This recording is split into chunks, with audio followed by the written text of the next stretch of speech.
Bu Arafat'ın hürmetine Allah benim çocuğumu bir yakına Allah sana havale ediyorum. Nasıl seversin? Allah'ım bütün müminlere zorlama yardım diyor. Kötüleri sana havale ediyorum. Senden bulsun Allah'ım. Allah'ım insanımı tıkat eden, derslerde askerini tıkat edene sana havale ediyorum Allah'ım. Sana ödesen yer Allah'ım. Bu Arafat'ın hürmetiyle. Allah'ım milletimizi, devletimizi birbirine ayrılan, zulümlük yapan Allah'ım bu daşın hürmetiyle, bu Arafat'ın hürmetiyle sana havale ediyorum. Allah'ım Müslümana zafer kıl, Müslümana birliği ve beraber yaşamayı nasip eyle Allah'ım. Ödül için yaşamayı nasip eyle Allah'ım.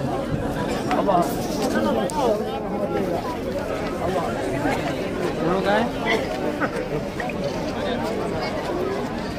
Todo de moca está.